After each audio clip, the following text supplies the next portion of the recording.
It's amazing to meet you. It is simply extraordinary. Maybe this will all make sense if I explain who I am. My name is Dr. Ellie Staple, and I'm a psychiatrist. My work concerns a particular type of delusion of grandeur. It's a growing field. I specialize in those individuals who believe they are superheroes.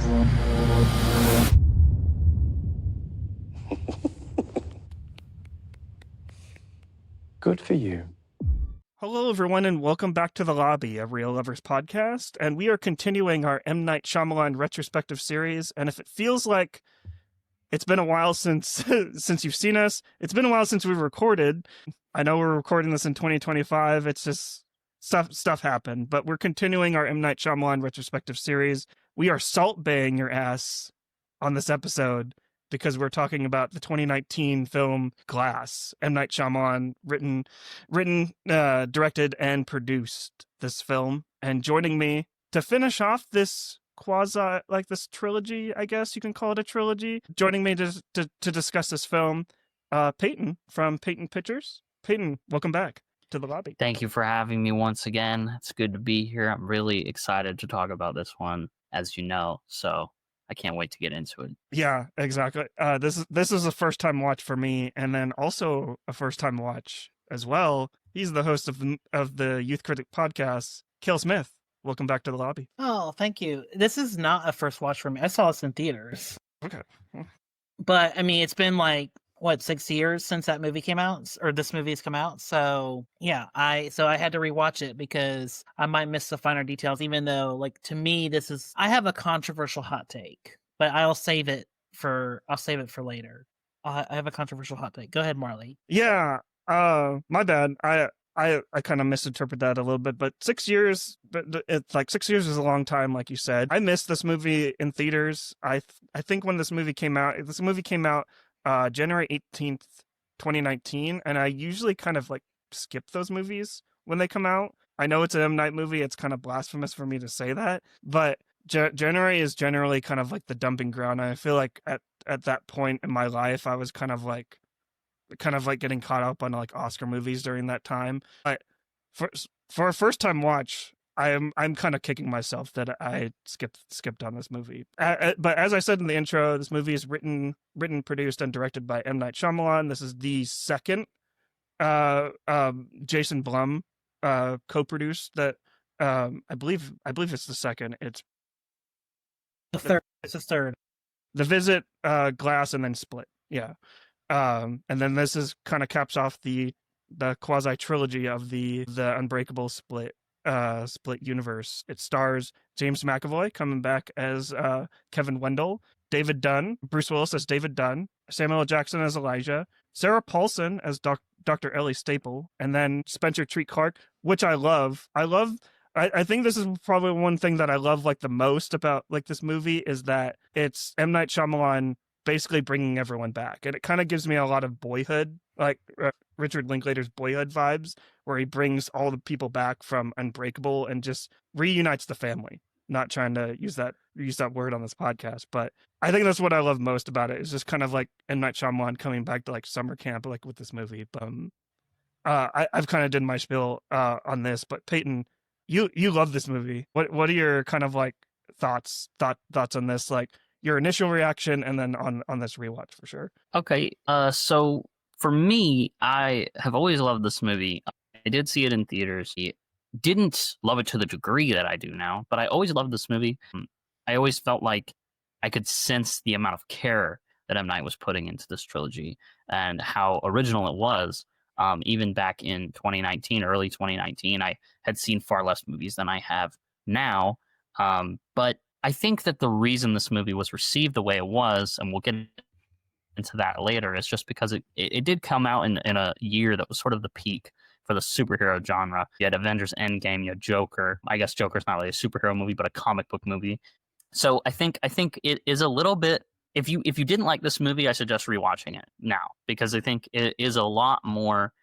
There's a lot more merit to it, I think, that people didn't recognized before, including myself, because this is kind of a crazy thing to say, but in my opinion nowadays is that if you really open yourself up to this movie, it can like change your life. Like straight up, I think this is an extremely powerful film. I think M. Night, it's actually aged quite well over the last 6 years. I think M. Night put a lot of his general outlook on the world and just the human experience into this movie, arguably more than any other film he's made. So for a while, this was my favorite M. Night film, and it might still be. I'd like to give it one more watch before deciding on that, but that's my general thoughts on the movie.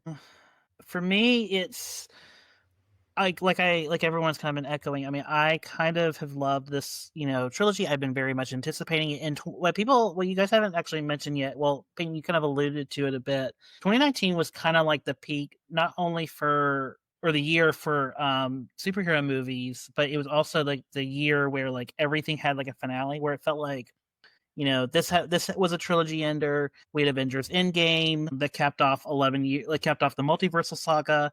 We had.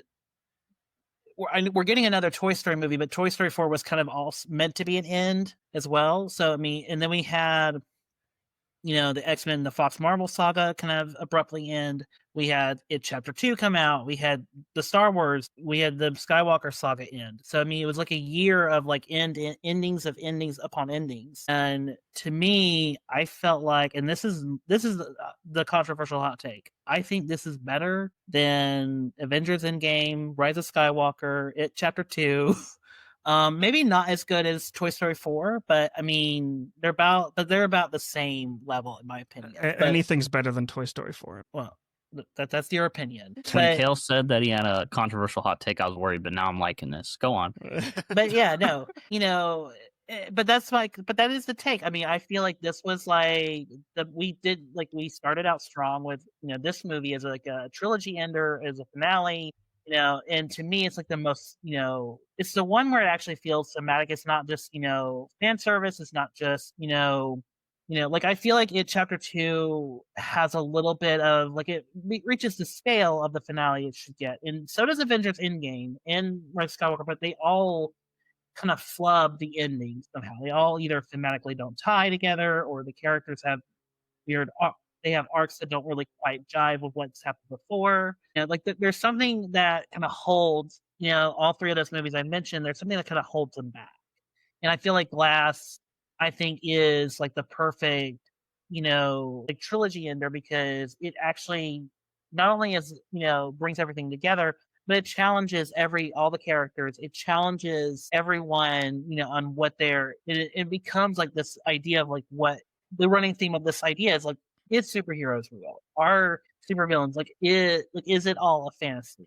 And I think the idea is yes and no. I think it has a much more grounded, much more universal perspective on it than, anything else. And I'm kind of glad that M. Night Shyamalan didn't go full blockbuster, even though I think I understand that people were expecting a full big slam down finale, and it kind of doesn't, we don't ever get that.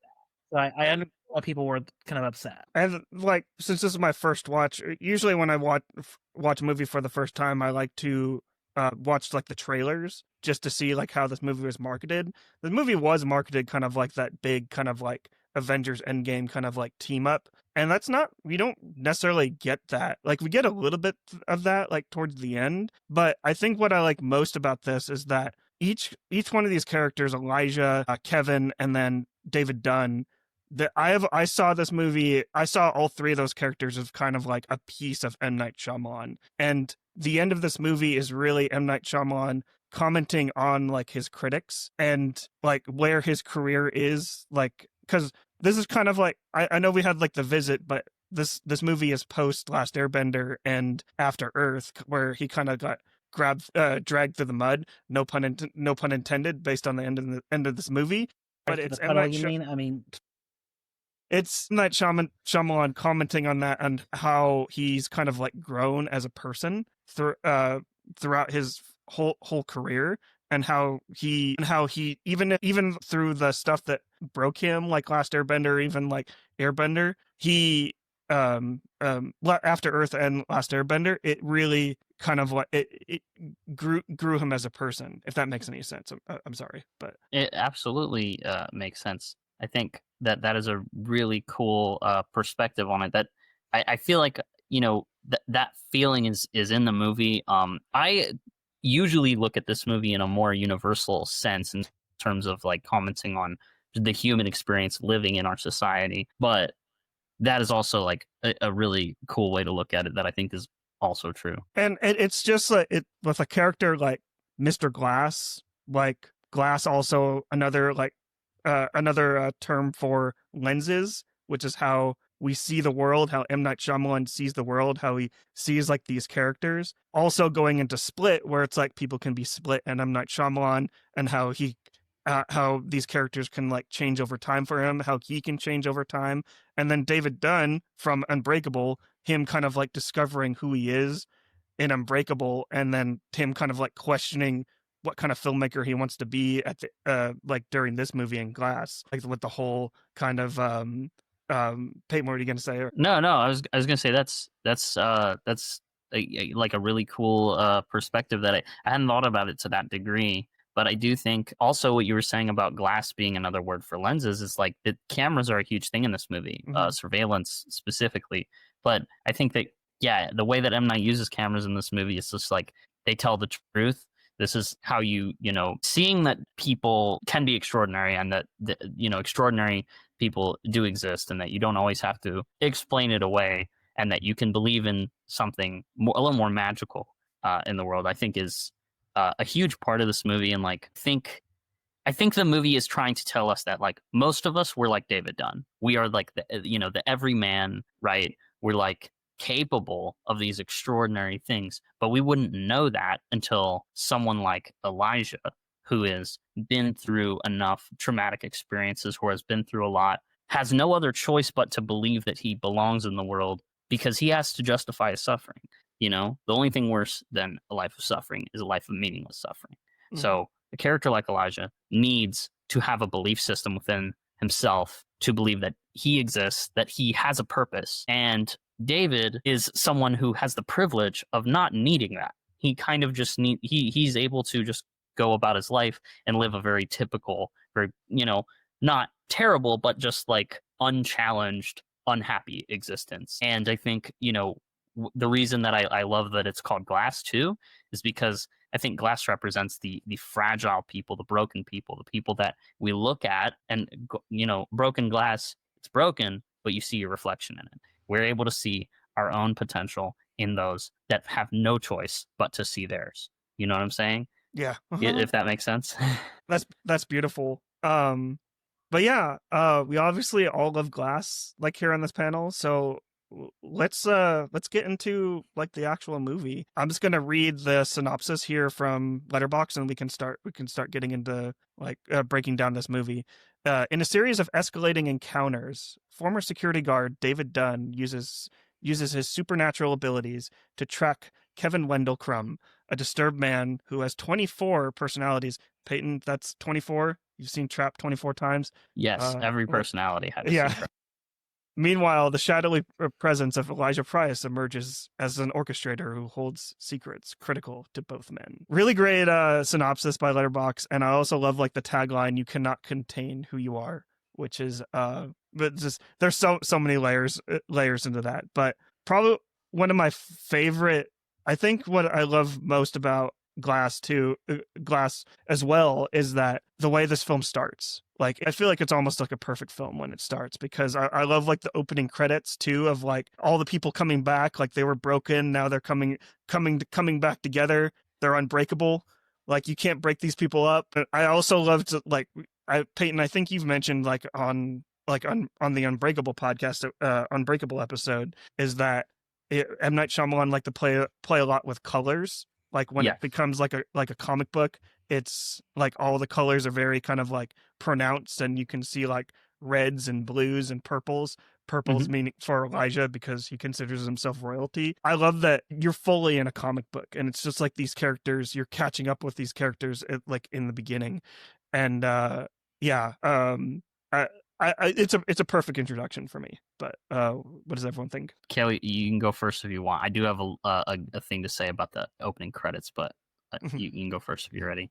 I don't really have much to say on the opening credits, but what I do love about how this first act kind of unfolds is it feels very much. I kind of love like how we are presented like this kind of mystery movie.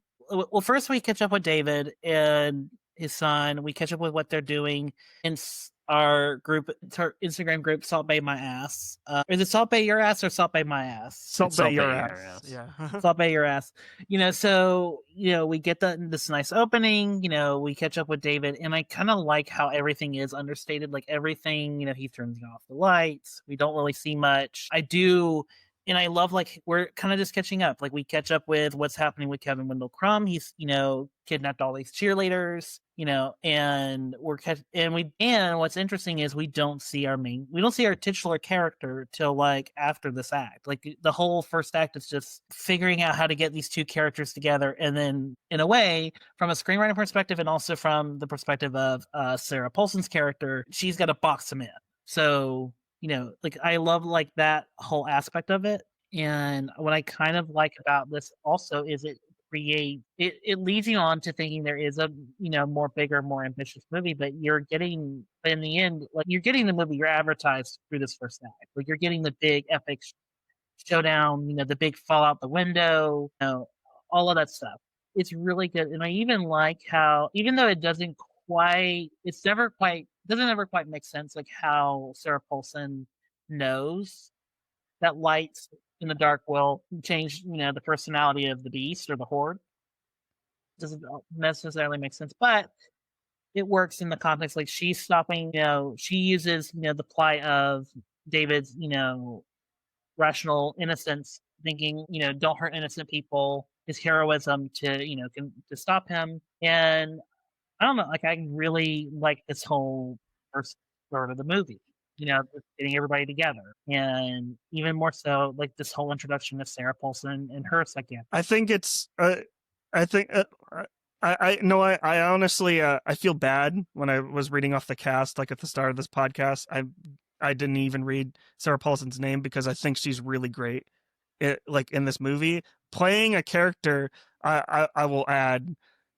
I will add Dr. Ellie Staple. She is, and we don't hate her. She is the staple for all these characters, putting everything together like a comic book, holding staples together. Well, that's cool. I didn't even think about that. Also, this character that she plays, most like hateable comic book villain character like ever. Like it's this is the most frustrating character to me because she's like super real. Like that this person exists in some fashion in our society, and I just like the skeptic.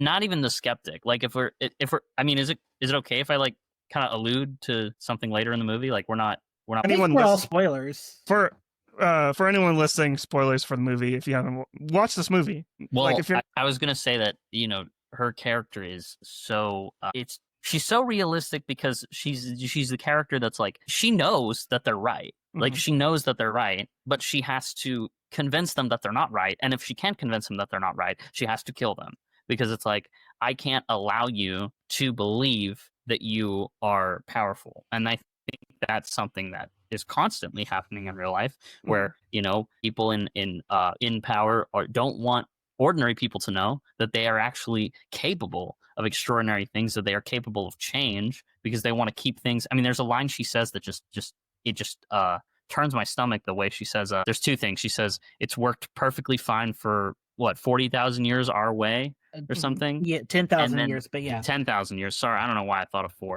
I think there's, I don't know. Anyway, so she says it's worked perfectly fine for 10,000 years our way. And then the second thing she says is, tell me the truth. Did I almost convince you were an ordinary man? And I think that's something that's important to remember if you're really trying to take this movie into your own daily existence. It's like, they almost got you, but you know better. You were capable of extraordinary things. I did want to talk about the opening credits briefly, if you guys are okay with that, because I don't want to get too far off of it. I'm sorry, I love this movie. Really? You love it? The reason that I love the opening scenes of this movie so much is that scene on the street with the two kids. and they're like messing around. They punch a guy. So what M. Night does so brilliantly is he's always setting up his themes when you don't even know what they are yet, and in subtle ways. So it makes rewatch value very high. So in the first scene, they run up and they punch this guy, and his other friend is filming him, and he says Superman punch. That's what they call it. So they're already comparing himself to a comic book character. He's comparing himself to Superman, and his friend is filming it. This whole movie leads up to these comic book like characters trying to prove that they are like comic book characters by catching themselves on camera. So all that's a microcosm of the movie right there. And then they run through the subways underground. And when they're running through the subways, there's this great slow-mo shot of them, and they're touching everyone that they're passing. They're like brushing up on people. And if you're really thinking about the universe this movie takes place in, that's already tension, because it's like, oh, David Dunn's down there. You know how David Dunn, like he brushes up on people to catch what they did. So that's how he finds them later. It doesn't actually show him yet, but it's assumed that one of the people they came into contact with was David, and that's how he goes and finds them later and catches them. So I just love the opening of this movie. It's so economical, it's so subtle, but it's great. Yeah, it really gets you into everything, and also just like all the callbacks and references to to Unbreakable and even Split.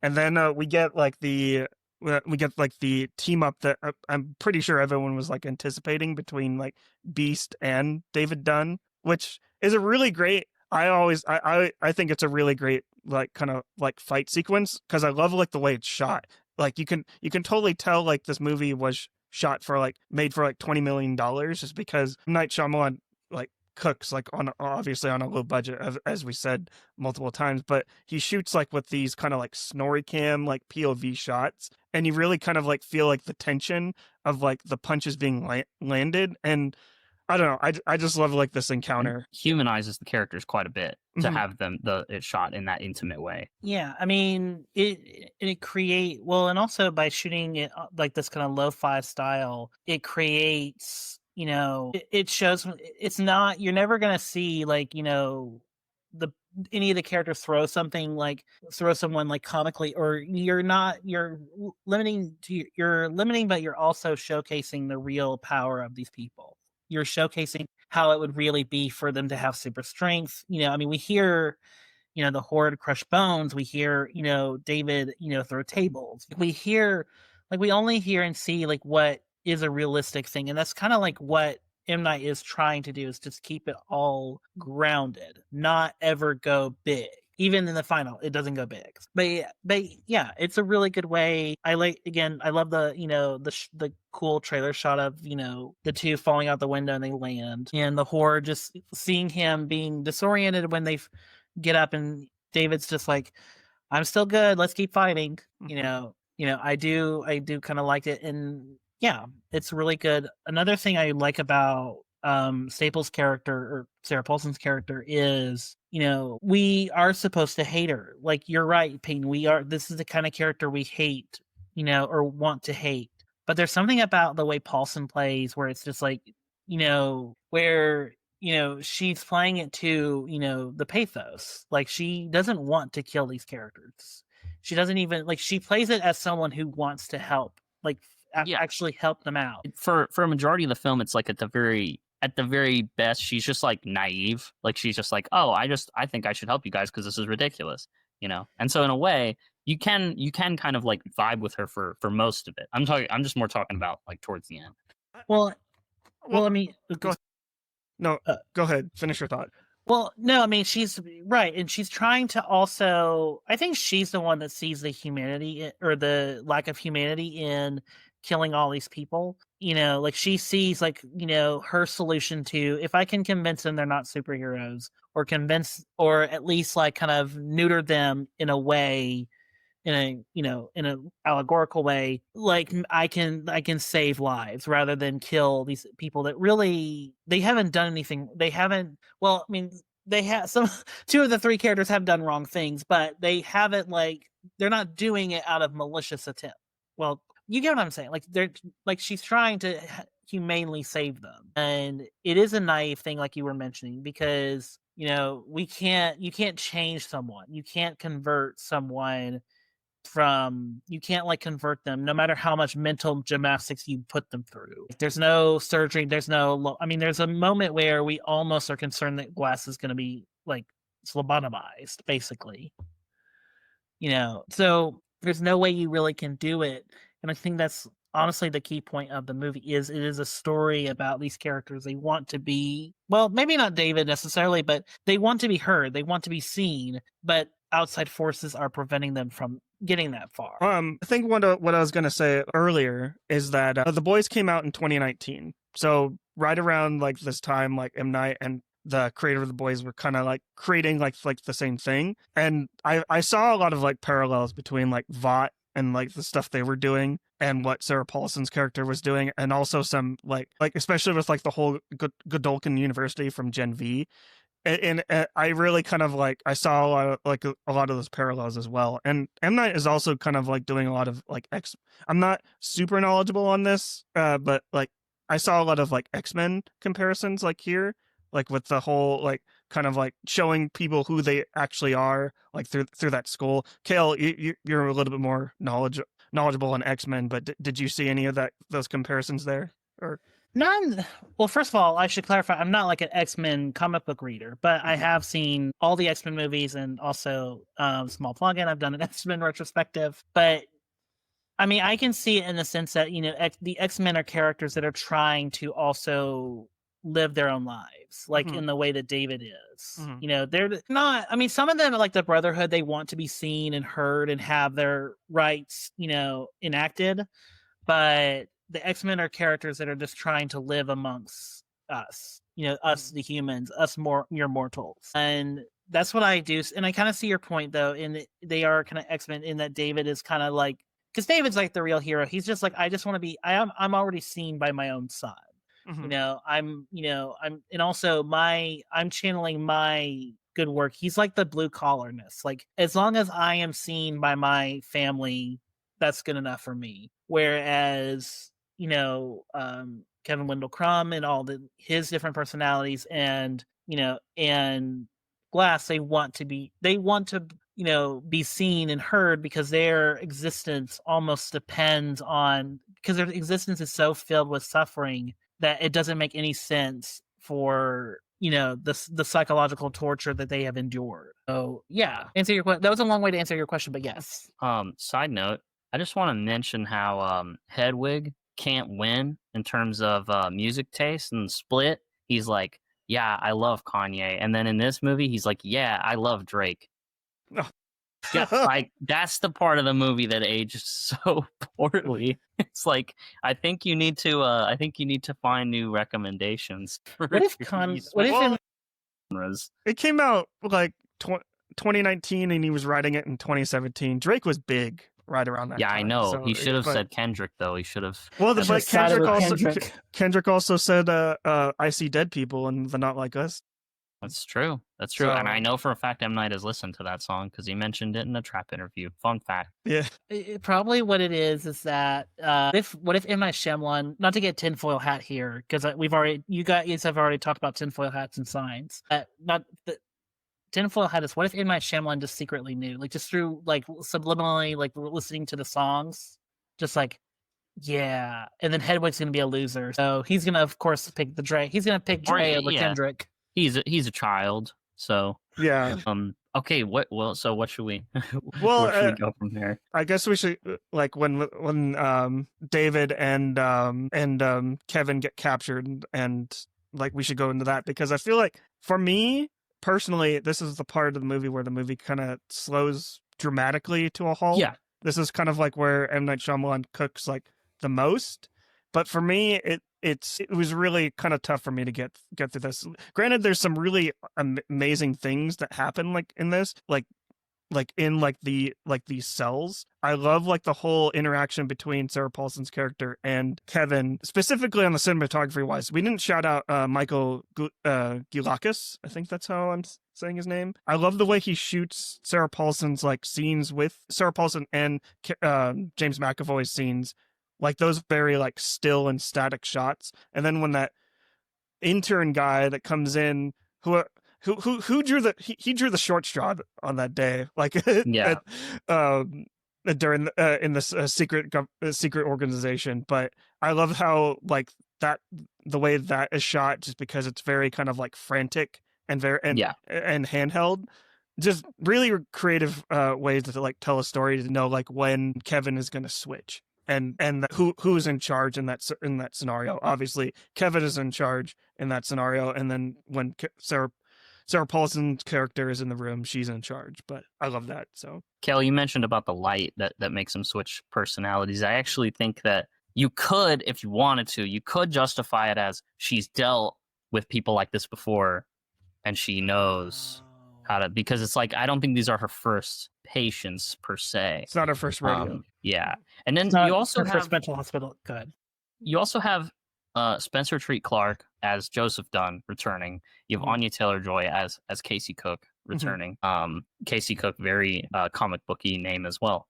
But what I love about their inclusion is, like, I love the scene where Joseph Dunn tries to kind of beat Sarah Paulson at her own game and convince Sarah Paulson that his dad is not a superhero, actually. And he was just joking, because it's like, this is, again, I think something that sort of speaks to the themes of the movie, where I guess the way to, like, being less seen is better nowadays. You know what I mean? Like, if, you know, if she were to catch on that David Dunn is like this extraordinary person that's super powerful, that's why she has to capture him, you know? And so Joseph Dunn has to literally be like, no, he's not any of that, and go against, you know, what he believes in order to try and get his dad out. He's just an innocent bystander. It's also just a very funny scene as well. And I love how it doesn't show you what he said to her. It just shows her repeating it back to make it sound like more ridiculous. So that's a really fun scene. And then with Anya Taylor-Joy, I think Sarah Paulson is using her to try and weaponize the care and the genuine compassion that she has for Kevin, and use that to achieve her own goals, which is also, like, when you look at it in the grand scheme of the film, just like such an evil thing to do as well. Yeah, I love those two characters being included. And then And then, you know, she's gaslighting them when they're all three together and being like, no, this is your frontal lobe is messing up, David. You know, also, you know, there's how powerful do you think the beast can be? You know, Patricia, like, I mean, she's gaslighting all three of them, or at least the two of them. Elijah is just kind of sitting there, just like listening. But like that, but I think that's kind of like the most important thing is like she's trying to gaslight and manipulate them into thinking there is something, you know, wrong. And then you brought up, you know, I think, yeah, you brought up the Casey, you know, has the ability to bring Kevin out. I think that's kind of like the most important thing too, because it is evil, like on a, you know, emotional level, but it's also her kind of putting the puzzle together to be like, oh, I can actually help this person, you know, because if I can combat, you know, if I can combat the hate that's, you know, that's the hate and abuse that has been endured to Kevin, I can bring, you know, love out, you know, I can combat it with love, you know, and that can help Kevin kind of have more, because really she kind of sees Kevin's problem as he's created all these different personalities to hide behind, you know, the real problem, you know, the problems of the world. And she's trying, and she thinks she can use Casey to kind of bring that out. Like, there's interesting ideas with that. Unfortunately, Elijah hijacks all of that, you know, in a horrible way, and hijacks all of that, because why not? I think that's a good point, for sure. I mean, I think even M. Night's most evil characters are pretty complex. Like, there is definitely an argument to be made that Sarah Paulson's character believes that she is actually doing what is right for the world. I mean, she says that. She's like, you know, it's worked fine. There can't be gods amongst us. It's not fair. We need to, like, even this out. And that means I need to either manipulate you, or if it comes down to it, remove you from the equation. And yeah, I love that scene you mentioned, by the way, when they're all three talking to her in the pink room, because pink is like, it's like changing from red to white. It's that process of draining them of the color in the world that they see, the comic bookiness of it. She's trying to get that out of them. So it's a very cool color choice for that scene. Just like today, how things are being taken away from us, and we're trying to desperately hold on to. I won't say like what those things are, but I I don't know, just like going back to like what you said, how this movie is very topical for like to Definitely. I think this is a movie that like it pleads to the audience to not, no matter what is taken from you, to not let people, I guess, manipulate your internal belief systems, which is like what M. Night operates with in almost all of his movies. It's like, what you believe about yourself is what you're going to put out into the world. If you believe you're a villain, you can, you'll be a villain. You can also believe you're a hero and be a hero. But as long as you understand that you have a unique capacity for good, I think that is when, you're unbreakable, so to speak. Yeah.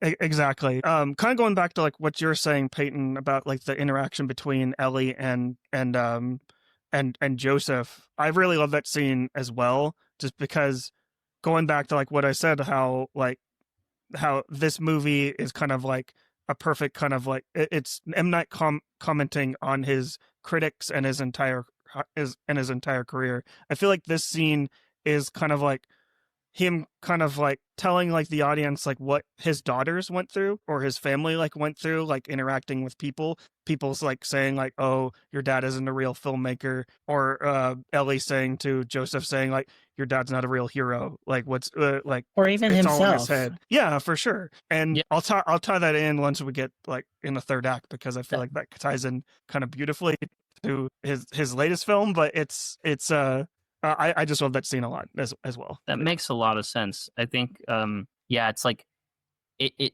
is the choice that M. Night has as a filmmaker is very similar to, I think, David Dunn. It's like you could, live the average life. You could make the art that you think everyone else wants to see, but I don't think you're capable. You're not capable of doing that. It's almost like Elijah as a character is like something M. Night created because he has this desire to be like, no, all the stuff that people might think is a negative about me is like, that's my strength, like my original voice and flaws in everything is extraordinary, you could say. I don't know, there's a better way to word that, but you guys get it. Yeah, Yeah. we get it. But yeah, is there anything else that there's a lot of things that happen like in here, but is there anything else that you want to like highlight like during like, well, actually, you know what, I'll mention like one thing. I love the kind of like the suit up that Elijah gets, where he gets his wheelchair back after he's in a depressive state before, like it's almost kind of like it's like Knight doesn't have like his camera, he doesn't have his film his film gear at all, but you give him his camera, you give him like a pen and paper, and he becomes like changed, like that's M. Night's literal suit up suit up theme song. I'm loving this metaphor you're putting together. Yeah. And that's the same thing that happens to Elijah. He gets the way it's shot, the way it's so like dimly lit, it's like it's because Elijah isn't a villain, but in a way he can be a villain, because it's the way he personally wants he wants people to see what's best in them, like personally, because like he's a fan of comic books. But I just love the way it's shot, like it's like a suit up, like the whole Oppenheimer, like what way Christopher Nolan shot like Oppenheimer when he was suiting up and put the hat on. Here it's like you have Knight shooting it, like he gets a wheelchair out and just, like I said, dim lighting. I love it so much. Elijah looks like a badass in that scene. So he does look good, and then also the Horde gets his own transformation. It's more violent.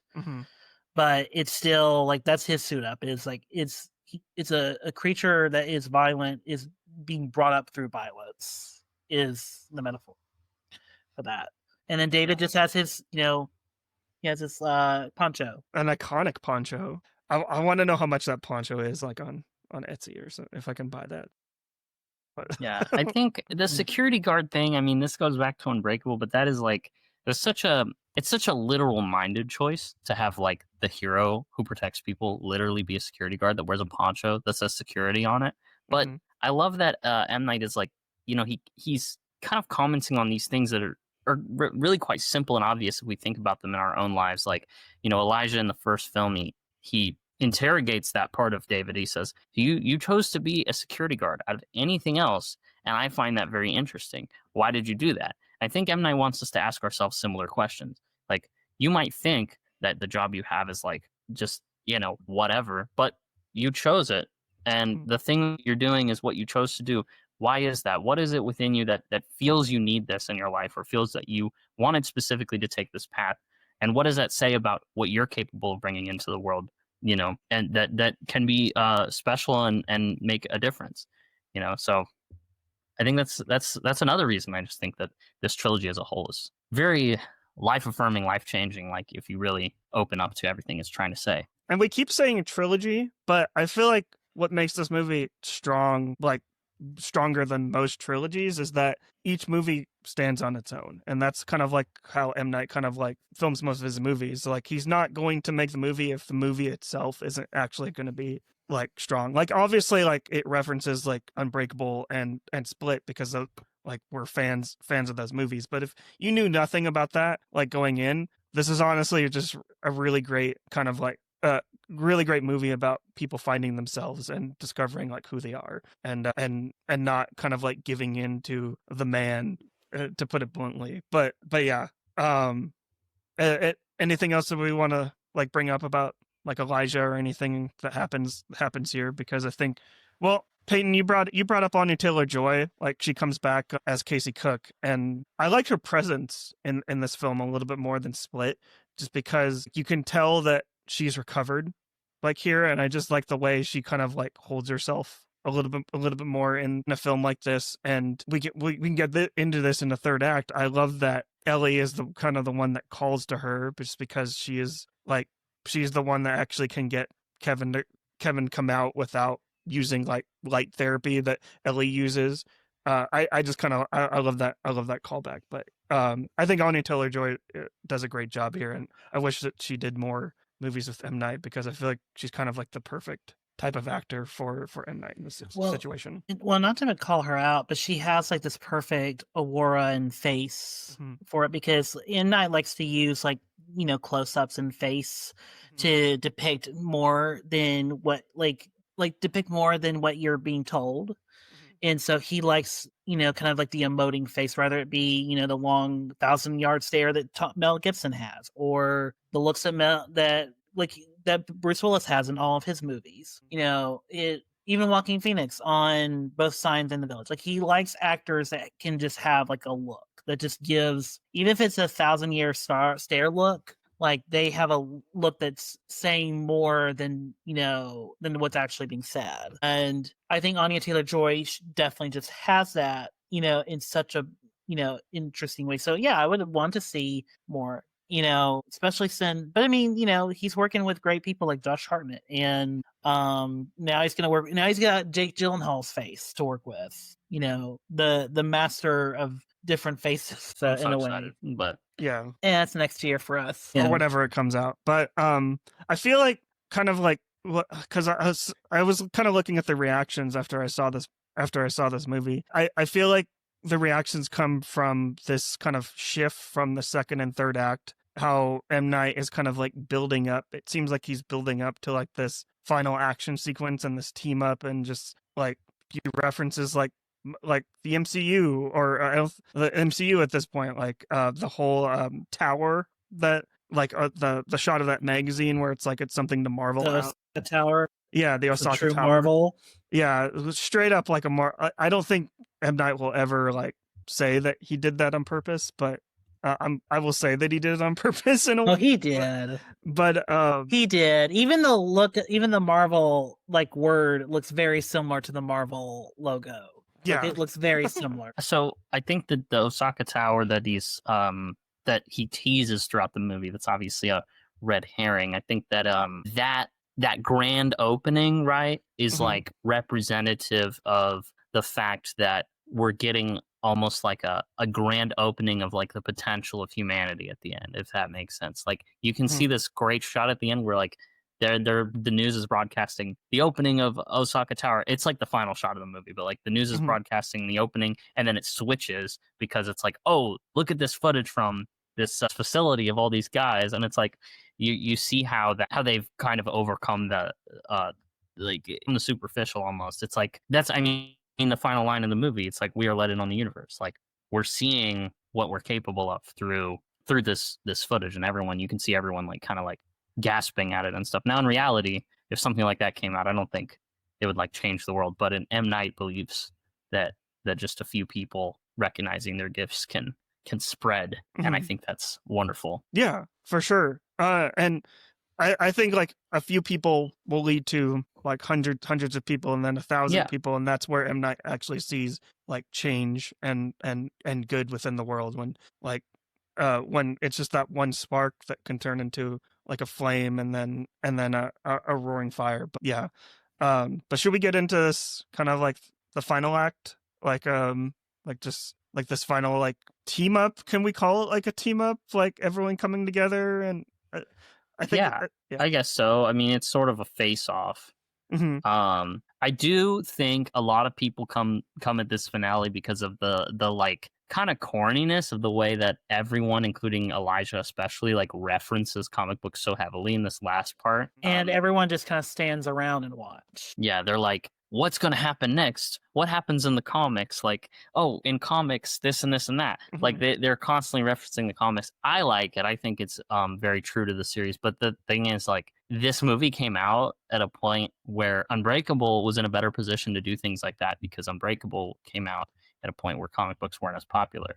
But now it's like we've seen so much comic book media now that it's like, yeah, dude, I get it. But no, you have to stay true to the foundation. So it is corny, but I choose to accept. Yeah. I choose to accept it as well. And what I love the most about like this final sequence is that it goes back to the whole name of this movie, Glass. I like that you're seeing like everything that's going on through like security cameras, like another camera lens, or what's that made out of glass, and you're just seeing like the reflections that M. Night likes to play around with, like reflections in mirrors, like what mirrors mirrors made out of, like that's glass. And I just think just seeing like all these different perspectives really kind of like hone into like what this movie's trying to do. Like, granted, it was a $20 million budget, so he definitely like worked within his limitations, but I feel like showing like all these different perspectives on how like this action sequence played out worked with the movie. Yeah. Kale, what were you gonna say? Or... No, I mean, I was just gonna kind of talk more about the final itself, like because there is the one problem I do have with the movie is its staging of everything, where everyone is at the, in front of the building, and there's this big fight happening, but everyone, like, everything is shot in such a medium close up that we never really get a sense of where anyone's at. Like, we just get like kind of we know that the Horde and David are fighting, but we don't know where everyone's at, and we keep cutting away to everyone, but we don't know where exactly they're at on the field. So, and I feel, and even when you do get a sense of where everyone's at, it kind of is like, so everyone's just standing around waiting for the two characters to attack. Or it kind of has that same issue that The Last Airbender has when you watch that one of just like everyone waiting to do an action bit or to get thrown into the water pit. I can definitely see that. That's definitely a fair critique of the finale of the movie. That there's a bit of a issue with its like geography. I honestly think this finale, like the whole action like showdown, like it's cool, and it's very like it's done in a very M. Night way with all of these intimate close-ups, and like there's some cool moments, like when I think there's a guy with like a riot shield, and like the Horde is like attacking him. I think that's very funny. I like the shot of the interior of that car that David puts those two people in, and like you see the car getting moved. It's honestly very creative, because you can tell that this is like not really a big budget movie, and I think that the way that they showed these things can be innovative. And then you get basically part one of two little twists that happen during this part, which is that Kevin's father was on the train with David that Elijah derailed and caused to crash. And so in a way, like, both of them were born of Elijah's conviction to convince himself that he was part of this comic book world. And I think that is the best way that comic books are used in this trilogy. And that's why I think it's so essential, is like storytelling and comic books and things of that nature are the things that a lot of us use to grasp our purpose, to grasp, like, even in you can even do this in like go down a bad path this way, if it's misguided. But I think, Elijah, like, he lives a life of suffering, but he loves comic books, and he's like, I believe that this can be real, and that, I see in myself in some of these characters, but I see myself in the villains. Even if it's, even if I'm the villain, that's better than suffering for nothing, So I think it just makes so much sense. Like when he was saying, yeah, I break, my bones break easily.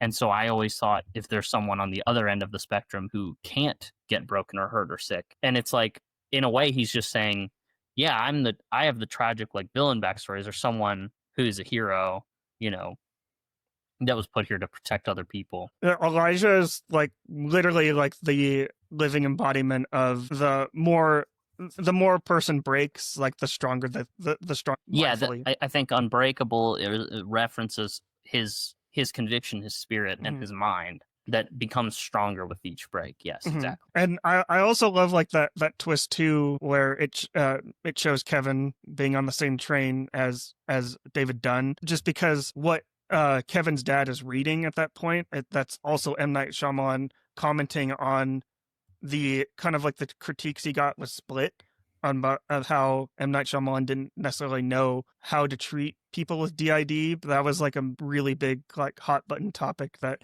a lot of people saw M. Night Shyamalan as being a little bit insensitive on how people with DID are bad people, even though that's not true. And I feel like that's M. Night Shyamalan just commenting on that, and not necessarily apologizing, but understanding that he's learning, and he's learning about this condition, and he sees those people. So. I think the even bigger comment that he makes on that is, not to get sidetracked at all, but like he casts himself as the character filming the other characters who all have some form of physical or mental, I guess, ailment that they're dealing with. And that's like a really, I think he's kind of putting himself in that position. He's showing, like, what right do I have? He casts himself as kind of a bad person in that movie. Anyway, not to get off track. We'll get to that later in the show, but yeah, in a later episode. And you feel free to cut that out if you don't want any like old reference. It's okay. I love it. I love kind of like the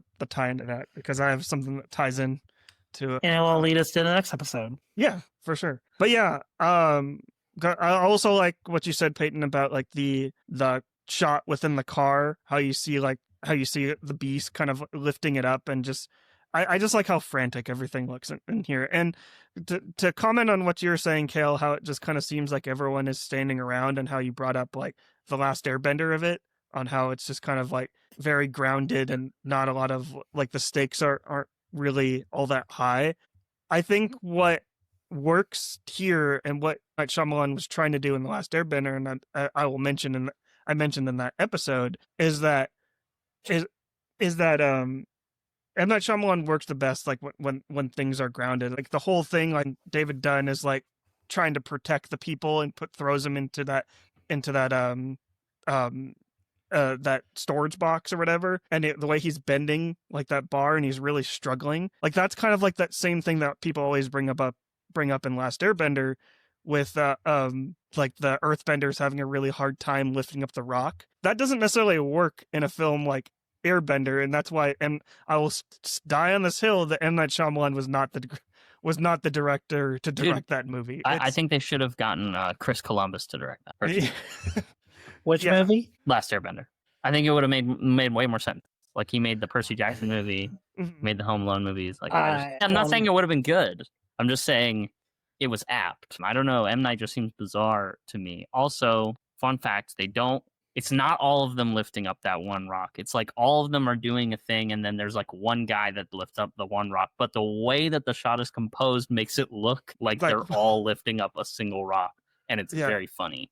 Yeah, but that's kind of like what he was going for, like for that shot, where it's like he's just documenting everything that's going on, and it's kind of showing that even though David Dunn is like strong and can take pretty much anything, like at this moment, he's finding it difficult to hang on, if that makes sense. I'm sorry. Yeah. I was gonna see if Kale wanted to cut in. I've been talking a little too much. I mean, we're still on the finale, correct? Just Yeah. so okay. I mean, to me, the finale, I think it really all kind of clicks into play once you realize like all three of the characters are going to die, and the emotion of it all of like, oh, this is one of those where it's I mean, going, and I do love like Sarah Paulson's reasoning. I mean, I don't love it, but I do think it is a solid foundational reason of like, hey, I don't love doing this, but but I love the idea of like everything's ran by tradition. Like they're too afraid of this idea of what if gods do exist? What if, and I kind of love that idea, even if it's at the cost of empathy. It's a pure apathetic decision. It's a it's like a gut punch decision. I mean, I love all of that. And I do, even though we don't get to talk to all the personalities, I love that Casey has a moment with at least some of the personalities she has interacted with as Kevin is dying. Yeah, that's a very emotional scene. I think the most emotional part of that scene for me is what the like you said, like Hedwig's like final words. I thought it was very it resembled the Tony Stark, Peter Parker, like why does everything feel cold in here as he's fading away? Like this is a literal child that is dying, and it was just heartbreaking for me just to this child hasn't seen anything. This hasn't seen anything. Yeah. Well, no, he speaking of which, I love the line earlier in the movie when Elijah was like, well, you're 9 forever. That's incredible. You can see the world the way it really is forever. The ability that like M. Night believes this, like children are pure vessels in the sense that they see the world how it really is. And then over time, we are pummeled with the belief systems that are put onto us by society and by government and by, all of that to believe that we're not special, that we're not extraordinary, that, we can live these ordinary lives and that's okay. But I think M. Night is trying to get at the fact, I mean, you think about Cole in The Sixth Sense, he can see things that other people can't see. And he thinks, well, I'm a freak. No, he actually has a gift. He has a talent. He is able to help people using that. You think about Hedwig, just being pure and able to see things. And that's something I think that M. Night is communicating through Elijah to the audience, is that, that's why he loves working with child actors. He's stated that, child actors are a lot more open and vulnerable when they act, and that he loves that. And that, that sort of thing is a through line of his whole career.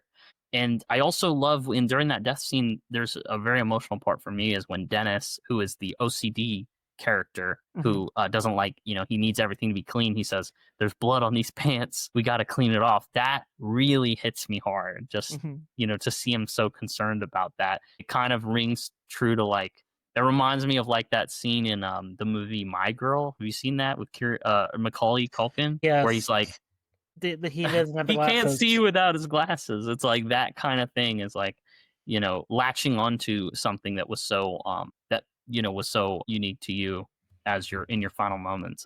It's like heartbreaking stuff. I don't know if I explained that very well, but yeah. No, it's good. No, yeah, you did good. Yeah. Yeah, that was great. But I feel like we should get into the elephant of the room. Plot twist. If I guess that leads into like the plot twist, but the thing that I saw a lot of people like the reactions online was the David Dunn like death sequence. Like this is like happens during the finale. You see like the water tower, and obviously water is like David Dunn's like weakness because of like past like traumas that he's had in his life. Knowing that you see that, I think a lot of people thought that he was going to drown in like that water tower. But then, like, he basically gets waterboarded by like those random like agents from that organization, and just gets waterboarded in a puddle. That's the reaction. I feel like a lot of people are like, "Oh, this is kind of disrespects the character." I don't think so, but I'll let everyone go first. Everyone's thoughts on this. Kel, do you want to go first, or disrespect? They're killing the character. It's the death of the character. They are literally. They understand that water kills him because it's the only thing that can penetrate, like, destroy his lungs. It's the only thing that he interacts with the same way as everyone else. Yeah. So to me, I don't think it's a disregard. I mean, I think people are just upset that the character is done. Like all three have went out. Yeah. Like, and that's really, but I mean, I think that's the larger point is that Shyamalan is trying to hit home is that there is, whether it be government, whether it be, society, whether it be, there's always an outside force trying to convince us that we should align with a certain way. We should, fall into a certain category. And it's up to the Elijahs of the world. It's up to the people that we love, even if we die, even if we die to be seen, it's up to the people we love to carry our message forward. And that's to me like the most powerful thing about the movie is like at the end, not to completely hijack, but the end is very much like, to me, the sweetest ending, which is, these characters, they get to live on, these three characters, the son, Casey, and Elijah's mother, they get to live on, and they get to see a world where the world sees their family, their loved ones, as they really were, as like these incredible people. Yeah, they're being depicted as monsters a little bit, but they're being shown, as like these incredible figures. Really just about how like, yeah, David, Elijah and Kevin, they did bad things, but it's like everyone has it. I think it's more speaking towards the fact that everyone has the choice, everyone has the potential for both bad and good. And we, the heroes and villains of our world, we all have the ability to convince somebody else of something. We all have the ability to show each other what we're capable of by believing in ourselves. And what we believe in ourselves is actually like of the most importance because of that, because it's so important whether you believe you're a hero, a villain, bad, good. If you believe you're bad, you're going to do bad things. If you believe you're good, you're more likely to do good things. And I think that's really the kind of bow on top of this trilogy is like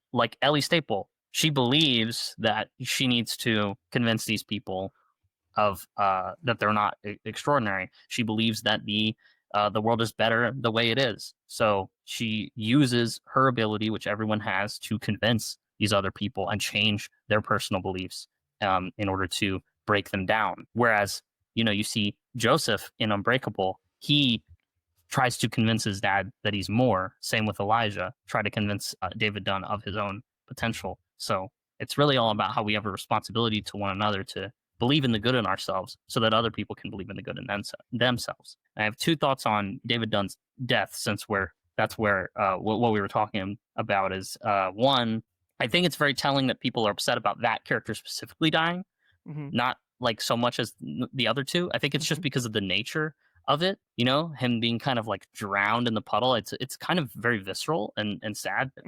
Also because he's sort of the audience insert character, as I mentioned at the beginning. He kind of is the guy that everyone can relate to more in a more typical fashion. And so I think seeing him getting taken out that way, it might hurt a little more. Also, the second thing is that there's this organization of people. They have the clovers on their wrists, the clover tattoos. And it's specifically a 3-leaf clover, because 4-leaf clovers are like the special kind, and they're trying to make everyone not special and normal. And I think that's a really cool design choice. Very cool. I like that. I like that call out, Peyton, about the 3-leaf clover. But yeah, for sure. But my whole thing about the David Dunn's death, though, is that I mentioned this before we started recording, is that just kind of like calling out the fans a little bit of this movie, is that I feel like fandoms are the one things that can kill like people's like reaction and love for a movie, just because it's people feel like we've been with this character for so many years, and it feels like the some of these fans felt like a sense of ownership over the character like David Dunn, almost to the extent of like something like a Luke Skywalker in The Last Jedi. This is kind of like M. Night Shyamalan's Last Jedi in a way. But in the end, this is M. Night Shyamalan's choice. And I feel like the choice that he does to kill David Dunn, like in this puddle, is kind of him commenting on like, you can live the most extravagant, remarkable, and just like extraordinary life, but the way you go out could be the most unremarkable thing like ever, and something that you didn't necessarily expect. Like, and I think that is honestly just like kind of like a interesting like comment on like his career too, especially after like the whole Airbender and After Earth, where it's like you have like all these dreams after The Sixth Sense and Unbreakable, and everyone loves it, and then you kind of like hit a little bit of a rock bottom with Airbender and After Earth, and it's almost kind of like M. Night Shyamalan said, I drowned in the studio system. I drowned in the studio system here. And I think that's actually really, really beautiful. And even like going into the end where it shows like it shows Casey and shows all the people that like love like these characters, like at the train station, you show like a shot of them. That's M. Night Shyamalan. I'm gonna try not to cry here because I was crying at the end of this movie. It's M. Night Shyamalan kind of like surrendering what everything that he did to his daughters, and that's what leads into Trap, like how it's like it's time for his daughters and his family and the people that he loves like most in his life to kind of like live off of what he created, almost like to an extent of like the whole Boy and the Heron, like Hayao Miyazaki kind of like saying to his son, like, I built this for you, but now it's time for you to build off like what I created and stuff like that. Like even to the whole thing, like with, is it Watchers? Is it The Watchers? The Watchers, yeah. Yeah, like with his daughter directing that movie, and it's the whole Salika Shyamalan, like in Trap. I just love it, and I feel like this movie like is like good. Like, what if people haven't once they see this movie, I highly recommend people go into watching Trap next, just because it just shows like M. Night Shyamalan's like love for like the family that he loves and supports. I think it's great. And even his next film, Old, and to an extent his film after that, Knock at the Cabin, is like all of it centers on family and your love for your family and what you would do for your family. But I also think that what you were saying is like really, really beautiful and really struck me. It's like I always consider the ending of this movie to be like the birth of this kind of collective, where it's like, yeah, these three guys, they're not alive, but their existence is known, and that is enough to carry on and awaken that in other people because they got the footage out there, the proof. I loved the way that he uses cameras as kind of the capturer of truth. And then M. Night, of course, being a director, he's using cameras to try and show people what they're capable of the same way. So it's almost meta in that way. And I think what you said is really, dawned on me how like, that last line kind of is recontextualized through what you're saying. We are let in on the universe. It's like his loved ones are let in on his world that he's created. And I think that makes a lot of sense too. But I think I'm good. I think I'm done. That was the thought. Yeah. I don't know I have anything more to say. I mean, because I feel like I kind of said it's like this idea that everyone is together at the end. And also they're at the train station. And even what's even crazier is, I don't know if this was like planned or composed, or if this was a CG shot, CG matte painting, but I like that the Osaka building is next to the train station, kind of bringing everything together. Everything started here because this is technically called the East Rail 177 trilogy. Everything began with a train, we end at a train station. And I now got that, to be honest. Yeah. I love that. You did? Okay. Yeah. Yeah. I'm pretty sure I got it, but Kayla, you just freaking like put it together. Yeah, you put it together for sure. It is like a nice full circle moment. And I think I actually referenced this movie in when I thought TikTok was going to be banned. I made a video that was like my last TikTok video, which, I mean, a lot of people made those, but I referenced this movie. And the reason I referenced this movie in particular is because I think that in a way, TikTok getting banned kind of felt like we were all by this like governing force being taken out because we found out too much about what we're capable of. That's what it felt like to me. It felt like a group, but like I've seen so many people do amazing things on TikTok. So many small businesses have been helped. So many people have done good on that app and, like raise money for good causes, etc. And I think this kind of felt like that, where it was just like, no, we can't have you guys having this much like communication amongst one another, uplifting each other, inspiring each other this much. So we're going to silence you. We're going to take you out. And that's how it felt to me. I mean, I might be being a little dramatic about it, but I think that's how it felt to me. And I think I wanted to as I thought back then, I wanted my last message to kind of be to people like, you should really heed the the concept of this movie and understand that, you know, even though these guys got taken out, we know better now. And that's why Dr. Ellie Staple like has that great scream at the end. She's like, "What have you done, Elijah?" Because she knows that even though she took them out, it all got broadcasted, and the cameras don't lie. We've seen the footage. We know better now that we are capable of more. Yeah. And everything about this organization, her whole plan, everything went to shit. Yeah. It's, you know, yeah. And I kind of love that. Should I spoil Old a little bit? Or should I wait? There's a hold off on that. Hold on. Okay. Yeah. I won't be here for Old, but Yeah. I don't think I will be here for Old, but I do like that these two movies have very similar ideas. Yeah. Oh yeah, absolutely.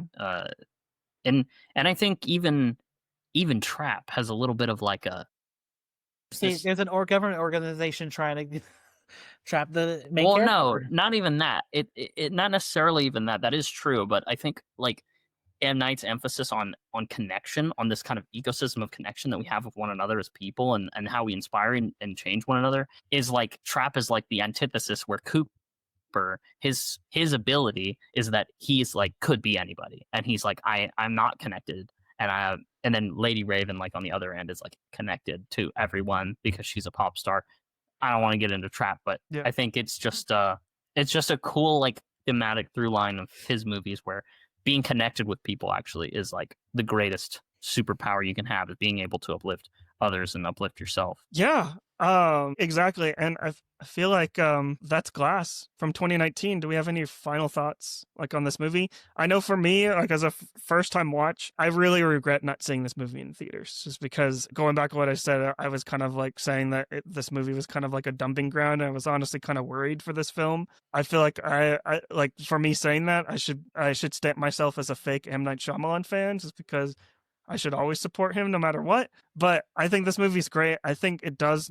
I think it does have problems, but I feel like the good that you see in this movie, like whether that's the cinematography or even some of the character choices, like kind of like erase some of those problems. And also, I feel like I think this might be the most rewatchable of all the movies in his filmography, because I see myself liking this movie more as time goes on. And I'm not sure if it's going to be an annual rewatch for me like Trap, but I think I'll like this movie more on rewatch. But yeah, Best movie ever.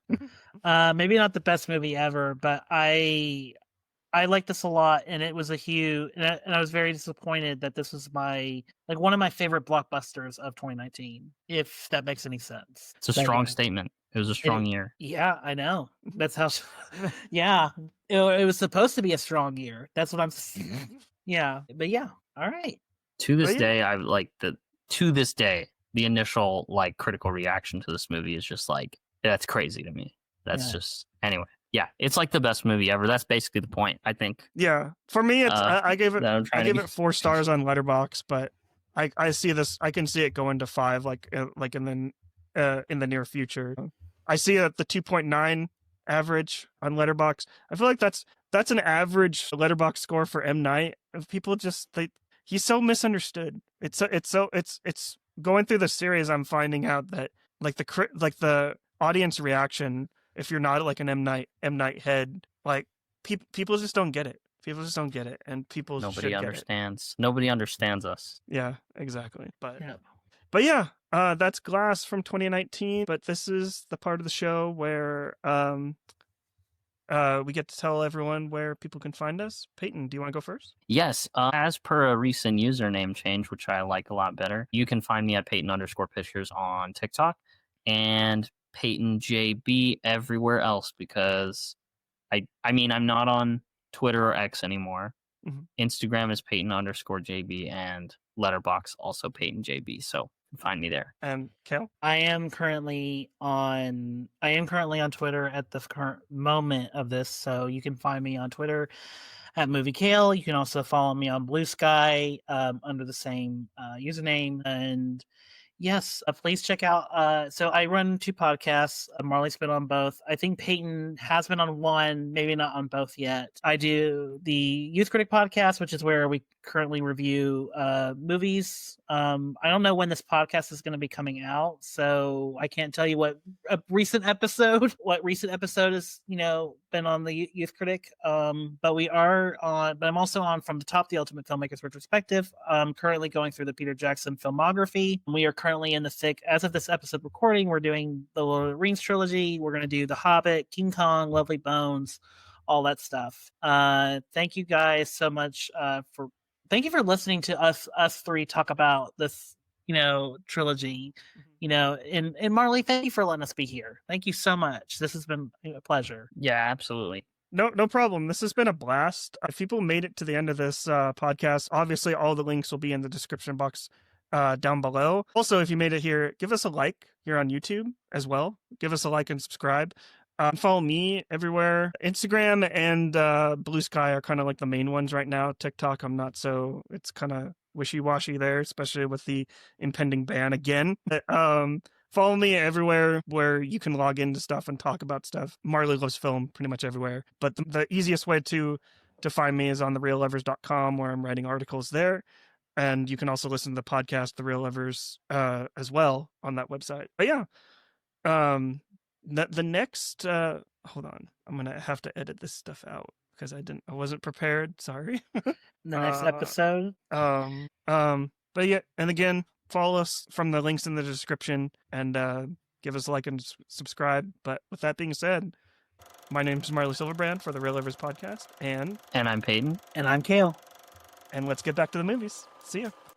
Thank you all for listening to this latest episode of the M. Night Shyamalan retrospective series. Stay tuned for the next episode where we talk about the 2021 film Old. Thank you for listening. Goodbye.